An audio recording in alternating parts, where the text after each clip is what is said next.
우리는 왜 가진 것에 비해 빈곤하게 사는가? 그 세 번째 이유는 바로 이것입니다. 장기적으로 헌신할 만한 목표를 가지고 있지 못하기 때문에. 장기적으로 헌신할 만한 인생의 목표를 가진 사람은 자신이 현재 가진 것과 상관없이 부요하게 살아갈 수 있습니다. 그러나 아무리 많은 것을 가지고 있어도 자신이 장기적으로 공헌할 만한 목표, 오늘날 이것을 비전이라고도 부르는데요. 그것이 없다면 그는 내적, 외적 빈곤에 빠질 수밖에 없습니다. 제가 오늘 소개할 인물은 빅터 프랭클이라는 인물인데요. 오스트리아의 신경학자이자 정신과 의사이자 철학자이자 작가이자 홀로코스트, 1930년에서 40년대에 나치에 의해서 유대인들이 학살되게 되거든요. 홀로코스트의 서바이버, 그러니까 생존자이기도 합니다. 그는 나중에 로고테라피라는 학교를 창립하게 되고요. 특별히 전 세계 역사를 따져봤을 때 정신분석이나 또 정신과 치료에 있어서 세워진 세 번째 학교라고 이야기할 수 있습니다. 인간의 실존 그리고 인간됨을 통해서 치료가 되는 어떤 그 치료법에 대한 연구 또는 그것을 많이 발전시켰고요. 그는 총 자기 인생을 통해서 39권의 책을 썼는데 그중 가장 유명한 책은 Man's Search for Meaning이라는 책입니다. 의미를 찾아가는 인간이라는 책인데요. 이 책은 전 세계적으로 베스트셀러가 됩니다. 특별히 이 책의 내용 중에 나치 수용소에서 어떻게 사람들이 생존하게 되었고 또 어떤 경우에 사람들이 생존하지 못했는지에 대한 관찰 또한 기록들을 적어놓은 책이기도 합니다. 그 책에서 그는 다음과 같이 이야기하고 있습니다. 인간 존재는 자기 초월을 살아가고 있을 때에 관하여 그는 즉 인간은 참된 인간 혹은 참된 자기를 형성하게 된다. 이것은 그가 단순히 참된 인간 혹은 참된 자기를 찾기 위해 자기 성취를 위한 과제들에 둘러싸여 있어야만 한다는 말이 아니다. 오히려 이는 그가 자기 자신을 잃어버리고 자기를 무엇에게 전적으로 내던지고 자기 자신에게 집착하지 않는 동시에 자신의 밖을 향하도록 해야만 한다라는 뜻이다. 빅터 프랭클에 따르면 모든 인간이 번영과 부요함을 추구한다고 합니다. 그것은 인간의 본성과도 같죠. 그런데 문제는 진정한 번영과 부요함을 추구할 때 그것은 자기를 넘어서는 혹은 포기하는 의미 있는 어떤 것을 가질 때만 가능하다라고 가르칩니다. 좀 더 쉽게 말하자면 인간의 풍요는 가진 것의 양에 따른 것이라기보다는 장기적으로 헌신할 만한 목표가 있을 때에 가능하다라는 말입니다. 여기서 장기적으로 헌신할 만한 목표란 무슨 의미일까요? 저는 이렇게 설명하고 싶습니다. 도전할 만하고 가치 있고 생산적이지만 성취할 수 있지만 다른 이의 평가나 판단으로부터 자유로우며 긴 여정을 적어도 10년 이상을 함께할 목적 혹은 대상을 뜻합니다. 여러분은 그것을 가지고 계십니까? 예를 들면 마라톤 같은 경우가 그렇죠. 저희도 그 전에 제가 속했던 교회가 1년에 한두 번씩 그 자비량 마라톤이라고 해서 마라톤을 가서 뛰는 대신에 저희가 돈을 내고 뛰어요. 그러면 그것을 기금을 모아서 어려운 이웃이나 또는 필요한 곳에 사용하게 되죠. 그래서 모든 교인들은 자비량 그 펀드레이징 마라톤에 참여하고 했는데요. 여기에서 참여하는 마라톤은 단순히 올림픽을 나가거나 혹은 메달을 따기 위한 마라톤을 뜻하지 않습니다. 제가 방금 전에 이야기한 것처럼 장기적으로 헌신할 만한 목표란 다른 이의 평가나 판단으로부터 자유로운 것을 또한 뜻합니다. 그래서 그냥 평상시에 1km밖에 뛰지 못했던 사람이 나중에 5km, 나중에 10km, 나중에 20km, 그 외에도 자신이 자기 자신을 초월하고 자기 자신을 극복하면서 나아가는 어떤 목표 또한 과정을 의미하는 것이죠. 어떤 사람들은 새로운 지식이나 기술에 대한 배움을 통해서 장기적인 그리고 헌신적인 목표를 갖기도 합니다. 제 대학원 동기 중에 한 분이 72세 분이 계셨어요. 그래서 제가 어느 날 물어봤습니다. 그분은 이미 국문학으로 박사학위를 따셨고요. 그래서 그리고 학교까지 날마다 두세 시간씩 통학을 하셨거든요. 그래서 제가 여쭤봤어요. 힘들지 않으세요? 했더니 이렇게 배울 수 있어서 새로운 것을 도전할 수 있어서, 새로운 것을 성취할 수 있어서 너무 행복하다고 말씀하시더라고요. 제가 아는 분은 대학교 교수인데 그분은 그 외에 목수일을 지금 배우고 계세요. 자기를 장기적으로 헌신할 만한 목표를 가지고 계신 것이죠. 너무 즐겁게 사시더라고요. 어떤 분들은 골프, 저 같은 경우는 최근에 복싱, 예, 장기적으로 헌신하고 있는데요. 가보면, 복싱장에 가보면 10대, 20대, 30대들이 주류입니다. 제 나이에 아, 새롭게 복싱을 배우고 스파링 한다는 게 쉬운 것이 아닙니다. 그럼에도 불구하고 이러한 과정이 저는 너무 즐겁고 또한 제 인생을 부유하게 만듭니다. 어떤 분들은 죽기 전에 고전 문학을 다 읽어보겠다고 목표를 세우신 분들이 계시고요. 또 어떤 분들은 자기가 진짜로 좋아하는 책, 이미 번역된 책임에도 불구하고 그 책을 번역하시는 분들도 계시고요. 어떤 분들은 직접 책을 쓰시는 경우도 계십니다. 유명하지 않거나 인지도가 없으면 책을 출판하기도 어렵거든요. 그리고 책이 팔리지도 않지요.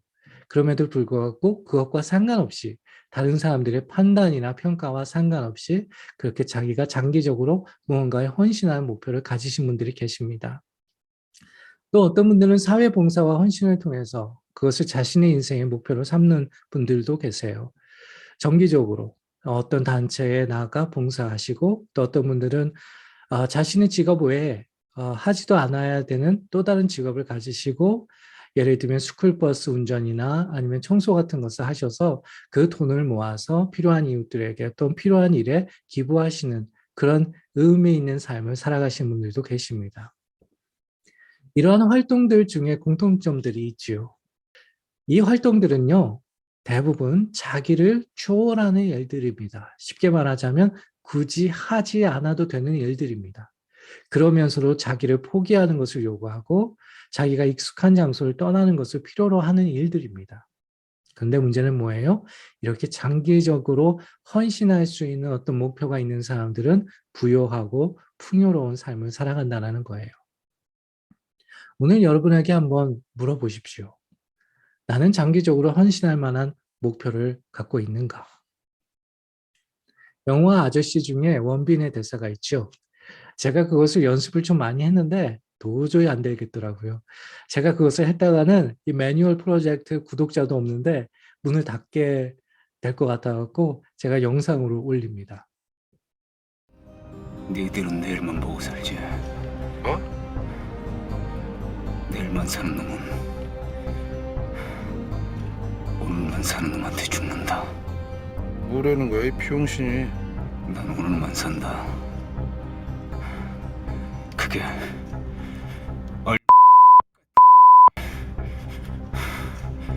내가 보여줄게.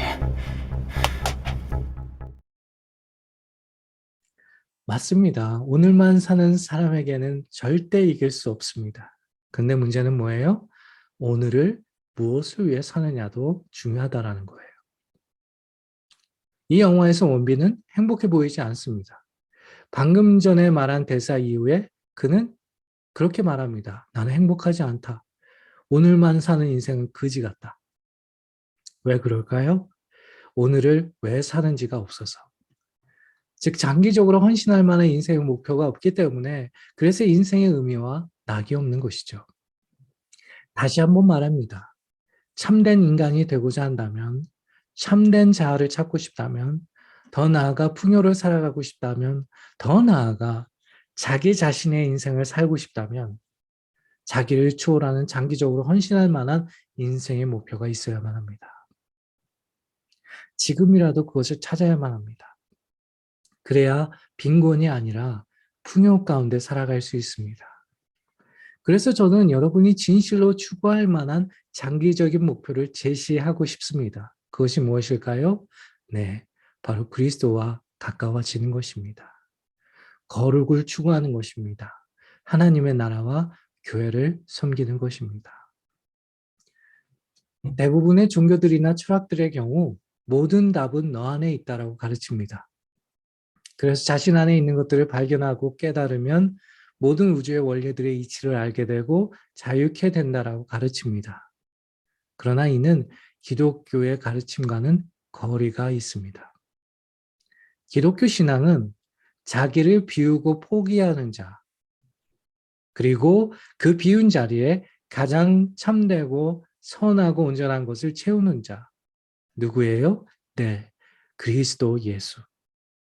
그리스도가 자리 잡게 함으로써 참된 구원과 자유가 그리고 풍요가 오게 된다라고 말하고 있습니다. 잠언 29장 18절에 이런 말씀이 있습니다. 비전 없는 백성은 망한다. 그러나 율법을 지키는 자는 행복하느니라. 비전하고 율법하고 무슨 상관이 있을까요? 이렇게 말할 수 있을 것 같습니다. 비전도 하나님의 뜻, 율법은 우리가 장기적으로 헌신할 만한 하나님의 뜻. 도전할 만하고 가치 있고 생산적이지만 성취할 수 있지만 다른 일의 평가나 판단으로부터 자유롭습니다. 오직 하나님 앞에만 평가받을 수 있습니다. 그리고 긴 여정을 함께할 목적과 대상이 바로 율법이요 비전이라고 이야기할 수 있습니다. 마태복음 6장 33절 말씀이 이렇게 말씀하고 있습니다. 너희는 먼저 그의 나라와 그의 의를 구하라. 그리하면 이 모든 것을 너희에게 더하시리라. 참된 풍요가 하나님에게, 하나님으로부터 하나님 안에 있음을 시사하고 있습니다. C.S. 루이스는 이렇게 말합니다. 당신의 행복을 당신이 잃어버릴 어떤 것에게 의탁하지 마십시오. 결코 사라지지 않는 사랑받는 이, 즉 그리스도에게 여러분의 행복을 맡기십시오.